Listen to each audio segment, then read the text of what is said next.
এই সংসারে যখনই দুজন মানুষ একত্রিত হয়ে কোনো সমস্যার বিষয়ে আলোচনা করেন, তখন হয় সবার শেষে কোনো না কোনো সমাধান বের করেন বা কোনো না কোনো বিবাদ করেন। এই বিবাদ হলো মনুষ্য জীবনের সবথেকে বড় ঝামেলা, সবথেকে বড় সমস্যা। ভেবে দেখুন, এই বিবাদ কেন হয়? তখনই হয় যখন বার্তালাপ ঠিকমতো হয় না। আর বার্তালাপ ঠিকমতো কেন হয় না? কারণ বেশিরভাগ সময় মানুষ একটাই ভুল করে বসে। সামনের মানুষের কথা শোনেন, কিন্তু তার উত্তর দেবার জন্য, তার কথার মর্ম বোঝার জন্য নয়। কিন্তু যেদিন থেকে, যে মুহূর্ত থেকে আপনি এটা শিখতে শুরু করে দেবেন যে আমি অপরের কথা শুনব, কিন্তু সেটা বোঝার জন্য, তাকে উল্টে জবাব দেবার জন্য নয়, সেদিন থেকেই বিবাদের সমাপ্তি ঘটবে আর বার্তালাপ স্পষ্ট হয়ে যাবে। দেখুন, হয় সামনের মানুষের কথা বুঝতে শিখুন, বা নিজের বক্তব্য ভালোভাবে সামনের মানুষটাকে বুঝিয়ে বলুন। বার্তালাপ নাকি বিবাদ, আপনি কোনটা চান? সিদ্ধান্ত আপনার। আসুন আর আমার সাথে ভালোবেসে বলুন, রাধা রাধা। কাম, তৃতীয় পুরুষার্থ। এবার অধিকাংশ মানুষই কাম বলতে বিলাসিতা, বাসনা, লালসা মনে করে ফেলে। আসলে এমন কিছুই নয়। কামের বাস্তবিক অর্থ কি? কামের বাস্তবিক অর্থ হল কামনা। প্রতিটা ব্যক্তি, প্রতিটা মানুষ, প্রতিটা জীব এই সংসারে কোনো না কোনো বিশেষ কারণে আসে। সেই কারণকে পূর্ণ করার জন্য কর্ম করাকে কাম বলে।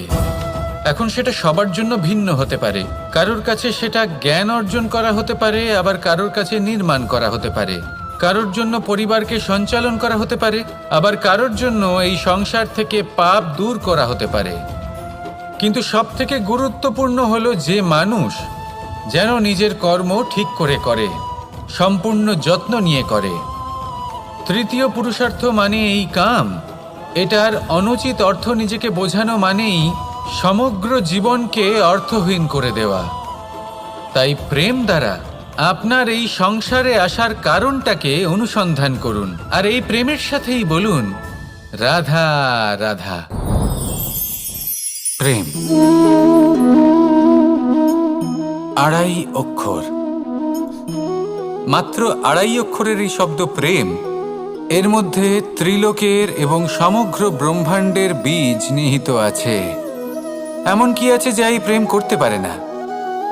যেখানে শক্তি এবং বিদ্যা প্রয়োগ করে আপনি কিছুই করতে পারবেন না, সেটাও প্রেম দ্বারা অর্জন করা সম্ভব। প্রেম চাইলে পাথরেও ফুল ফোটাতে পারে। প্রেম চাইলে ন্যাড়া পাহাড়ের বুক চিরে নদীপথ তৈরি করতে পারে। চাইলে নিরক্ষর ব্যক্তিকে সংসারের শ্রেষ্ঠ জ্ঞানী করে তুলতে পারে। শুধুমাত্র এই প্রেমের জন্য সবার দুষ্টু কানাই ঘনশ্যাম হয়ে উঠেছিল।